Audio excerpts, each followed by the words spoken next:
Welcome to the DAC podcast. My name is Lydia Miller, and in this podcast, I'm talking through the things that I'm learning in an MBA program and how I'm applying that information to my small business. Thanks for joining me. Now let's get started.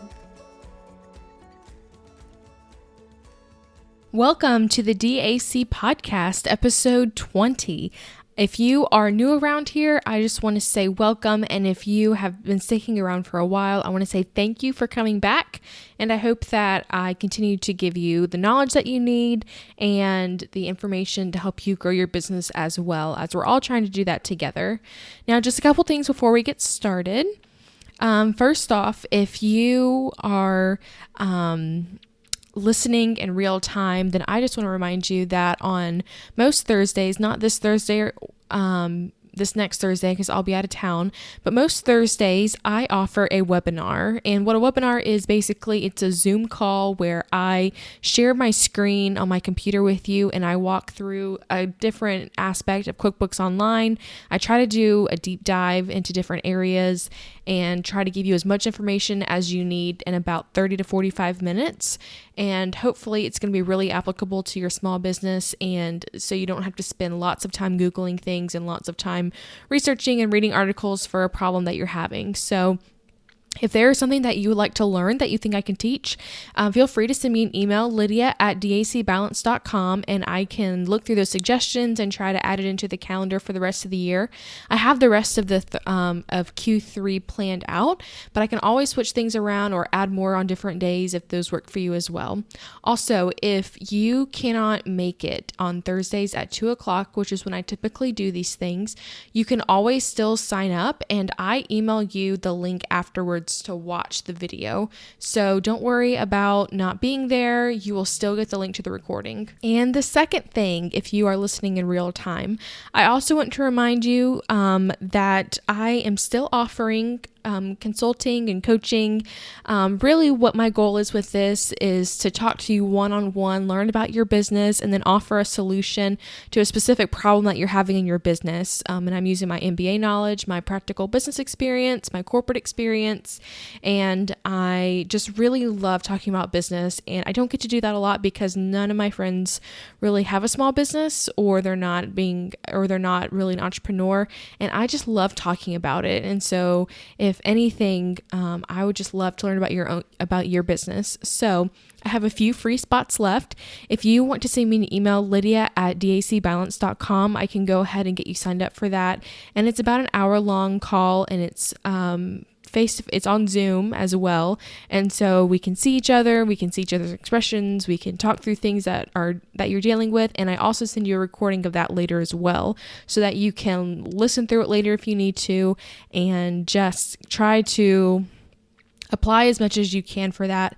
And I think it'll be great. I've loved doing the ones I've done so far, and I've loved learning about the businesses and strengthening that skill that I have. And especially these last few classes that I've been taking with my MBA have really focused on consulting and taking the knowledge and really applying it. And so I feel like I've sharpened my skills even more. I would love to do a call with you. If you can email me, lydia@dacbalance.com, we can go ahead and get it all set up. And even if you are brand new in business, and if you are just looking at how do you get started, things to think about, I can totally help you with that. I set up my entire business by myself with some help with some guidance from some people, but I still have those notes and things like that. And if you are just looking at where do you get started and what to do first, I can help guide you along the way. And I would absolutely love to do that with you. Today's episode is near and dear to my heart because we are talking about the challenges of having a service-based business. Now, I myself have a bookkeeping business that I run here in Pensacola, Florida, and my niche is nonprofits. And so I didn't start that way. I started with just taking anybody that would call and anybody who was out there who needed a bookkeeper, and I got a lot of experience learning what I liked and what I didn't like and what I was good at and what I wasn't good at. And especially after starting my MBA and starting to use that knowledge, I found the area that I am best at. But there are still going to be these 5 different challenges that service-based businesses face, and there are different ways that you can overcome these things and learn how to make them work for your business. So I'm going to read off the 5 things and then we'll deep dive into each of them. Number 1, you have to balance your supply or your capacity with the demand. Number 2, you are time and place dependent on your demand. Number 3, difficult in evaluating quality prior to purchase. Number 4, inconsistencies of service quality. And number 5, difficulty in trying offering to customer needs. Now, number 1, balancing supply with demand. So this is difficult because whenever you have different offerings, so different service-based things that you're offering, you have to decide who is most profitable, who would you like to work with, who takes up the most time. All of those questions you have to ask yourself. As you're asking yourself those questions, you want to be sure that you realize which clients are the most profitable, and those clients aren't always going to be the ones that bring in the most money. If you have a client that brings in $1,000 a month, but they have 20 hours or even 40 hours a month's worth of work, and you break it down, let's say you break that down and you're only making like $15 an hour on them versus a client who pays maybe $500 a month for your services and they only required 10 hours worth of work a month, and that's $50 an hour. Just because someone is bringing in a lot of money does not mean that they are a profitable client. You want to make sure that you're tracking your hours with your service-based clients to see how profitable that they really are and if you do need to raise your rates. That's another thing. You want to make sure that you know the minimum hourly rate you want to be making per client, and that isn't just going to pay you, but it needs to pay your taxes, and it needs to pay your business expenses, and it needs to pay savings, and it obviously needs to pay you, but anything that you're going to be doing later on in your business, you have to save for. You want to make sure you have enough margin there so that you can charge enough and still offer a great service to your clients. Number 2, time and place dependency of demand. This is your physical limit. How much time are you devoted to spending on each client? Where do you have to be to service your client? I have definitely found that I prefer clients with QuickBooks Online. And at this point, I'm only taking new clients who have QuickBooks Online or are willing to switch because I don't want to have to go to a certain place to serve them. And I don't want to have to go to their office and sit for a few hours. I've had several clients like that before, and it's just not as practical because I can get a lot more done from home than actually being in their office. And I think that most of the time, whenever I'm there, it's harder for them to see just how much is going on. So time and place dependency of demand basically means that you have to make sure that you are available at the time and the place that your customer needs them to be. So if that's online, let's say you do online webinars, you want to make sure that you are available to people whenever they need you, whenever they want to purchase the services. That's a challenge because it's not always convenient to you, and it's not always going to be something easy that you find out. It might take a lot of trial and error to figure out when people are available, when is the best time to do things, and you just kind of have to try it out and see what's going on and see what the market wants. Number 3, the difficulty for a customer to evaluate your service quality prior to purchasing it. Now, this is definitely unique to service-based industries because with a physical product, you can pick it up, you can look at it, you can go to the store, you can really see, you can see a video of it, you can see how someone is using it, you can read reviews on the quality and the packaging. But with service-based industries, it's really hard to do that, especially in accounting, because there's no way that I could ever publish financial statements or things that I've done for other clients because all of that information is confidential. So it's not even like photography. So photography is also a service-based industry, but they do have a physical product that comes out at the end, which most service-based industries have that as well. But you can share that. You can also share coaching. You could record coaching calls and put them on your podcast. I know several podcasters who do that, but you can't do that with bookkeeping. And so that's pretty difficult to do. Some of the things that you could do though, if you have bookkeeping, and I don't currently do these things right now, but I've thought about them, is you could show the format that you offer things in. You could show if you print them off and mail them in a really nice packaging, you could show that off. You could show the results. If someone gives a testimonial that says, so-and-so started doing my books for me and helped me see these things, and now my business is more profitable, you could see reviews from people on your website. But it is difficult for somebody to really evaluate the quality prior to the purchase. And so that comes into number 4, why it's really important. Number 4 is another challenge is the inconsistency of service quality. So whenever you have a physical product, it's really easy. Well, I'm not saying it's really easy, but it's a lot easier to look at the quality and have things that you are looking at to make sure that everything is going out perfectly. You are able to actually touch and feel something and make sure that the quality is up to your standards. You can change out your raw materials. You can change out your production. You can change out just maybe like the glue that holds things together to make it a better product. You can change a lot of those components of a product. It's a lot harder to change components of a service-based industry. You have to find a way to mitigate this, whether this is making a very detailed checklist and making sure everything is checked off correctly. That's one way to do this. Or if you have people working for you, reviewing their work to make sure that everything is up to your standards. Definitely writing out the standards that you have for your service-based business, so that everyone knows what the standards are, even if it's just you, writing out all the standards that you have and that you hold yourself to in your business. And if it's something that you could, I'm trying to think of other ways to mitigate this. So another way that you could do this would be to, another thing you could do is to have templates and to have examples of a perfect piece of work that you've done and to compare it with that. So even if you are a bookkeeper and you do financial statements, you could always compare what you did this month to last month and make sure that all the information is consistent and correct, which you should be doing anyway. But this could also help just to make sure that you are giving the same level of service to each client.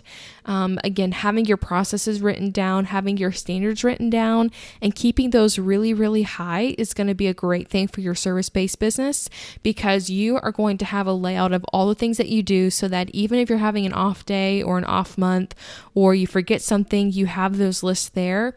And they're specific enough to where you don't forget what you're doing. Those are going to be really, really important.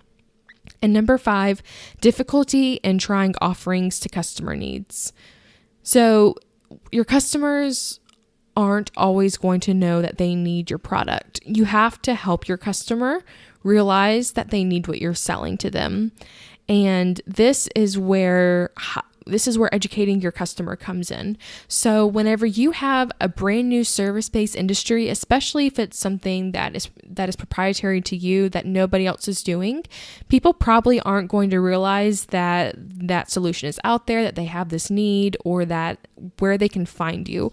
So educating your customer is going to be really important to do this. You could do this through Facebook Lives, through YouTube videos, through a podcast, through speaking events, through webinars, basically just getting your message out there and educating your customer on what it is that you do and the solution for the problem that they're having. You want to make sure that your customer understands what you do and understands the quality at which you do this.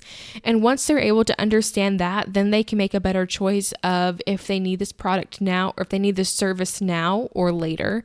And doing this, it's going to take a little bit of time, especially if you don't know many people outside of your personal network that need this or where to find them.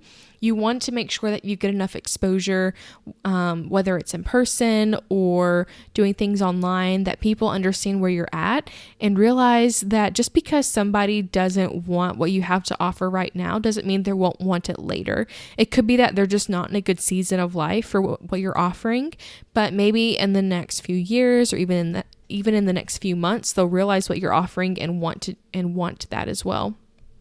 So again, the 5 challenges of service-based industries is this: 1, balancing your capacity with demand. Number 2, time and place dependency of demand. Number 3, difficulty in evaluating service quality prior to purchase. Number 4, your inconsistency in your service quality. And number 5, the difficulty in offering customer needs because they don't know what you're offering. Those are just 5 challenges of service-based products and industries that you really need to consider, especially if you're looking at starting a business, or if you are have started a service-based business and you didn't realize how difficult it would be.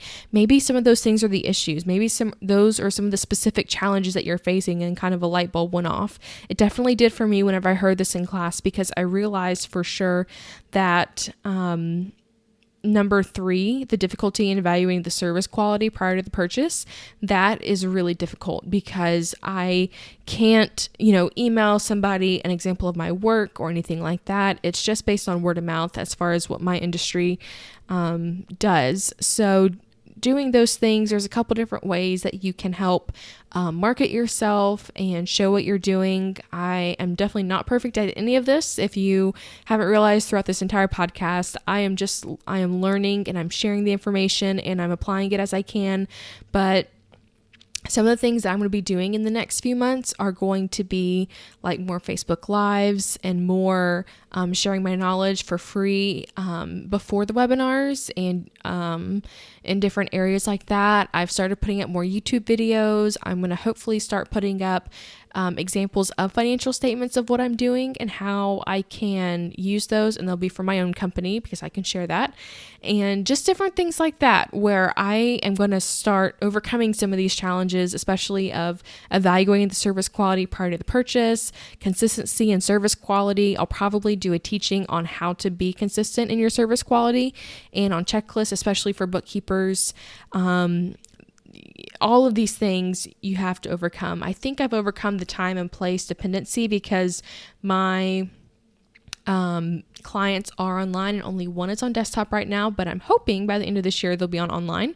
And balancing the capacity with demand, I think I've pretty well got that down. So it's all just one at a time at this point. You're not going to have a perfect business right out of the gate. You're not going to have a perfect business ever, because there's always going to be something that you can learn and be doing differently and be practicing on. So don't try to make it perfect. Just try to do what you can today to make a little bit of progress, so that you can look back a year from now and see how each little day added up to something that you just can't even believe that all this progress has been made. It's just little by little. So if you haven't already, be sure to hit the subscribe button. This is only season 1 of this podcast, and I plan on doing 9 more seasons to coincide with the other 9 classes that I've taken. And this fall, I'm going to start a new series on technology, and I just can't wait for that. When I started my business in 2016, I had a really nice computer and a few other pieces of equipment, but I really was not good at even organizing my technology and really knowing what I needed and didn't need in my business. And this class really helped me a lot, and even looking at the risks and how to evaluate technology and all those different things. So I can't wait to share that knowledge that I have this fall. And again, all this is information that I learned from my classes at Pensacola Christian College. I give full credit to them for this, and a lot of these ideas are also my own as far as what I've been learning and talking through, and I'm using their framework, and I have absolutely loved this program. I'm going to I'll end the program this fall, and I really am sad to leave. I'm happy to graduate and have a master's degree and the MBA letters behind my name, but I'm going to be really sad to leave the knowledge and the teachers that have taught me so much and have helped me already grow my business and me personally. So I definitely encourage you, if you are looking at getting a master's degree, and if you are looking for something that's online and for a Christian, a conservative Christian basis to this, I would highly encourage you to check out Pensacola Christian College's online master's program. It is phenomenal, and I don't think that you would regret it. So thank you again so much for listening. I know that you're doing a great job in your business, and I will talk to you again next time.